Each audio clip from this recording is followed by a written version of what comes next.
السلام عليكم ورحمة الله وبركاته. سعيد بن رحمة الدولي الجزائري لاعب ويست هام الإنجليزي يخرج بتصريحات في بي إن سبورت القطرية، حيث قال أن بدايته مع ويست هام هذا الموسم كانت جيدة ولكنهم تراجعوا قليلا.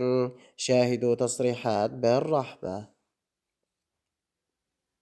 أن أداء فريقه في بداية الموسم كان جيدا، وأضاف في مقابلة مع بي إن سبورتس أن فوز الهامرز بالمباراة الأخيرة على نوتنغهام فورست كان حافزا مهما في سعي الفريق لمواصلة نتائجه الجيدة.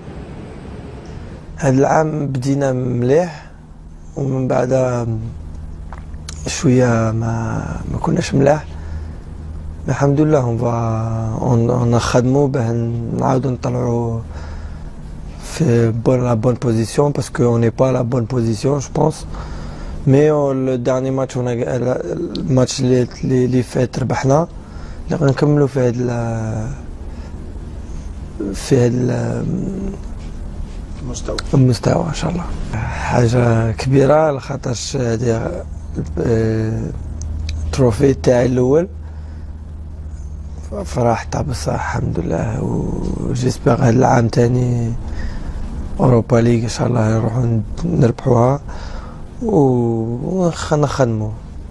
مي هذا العام فوكس في النوفيل ايشيونس.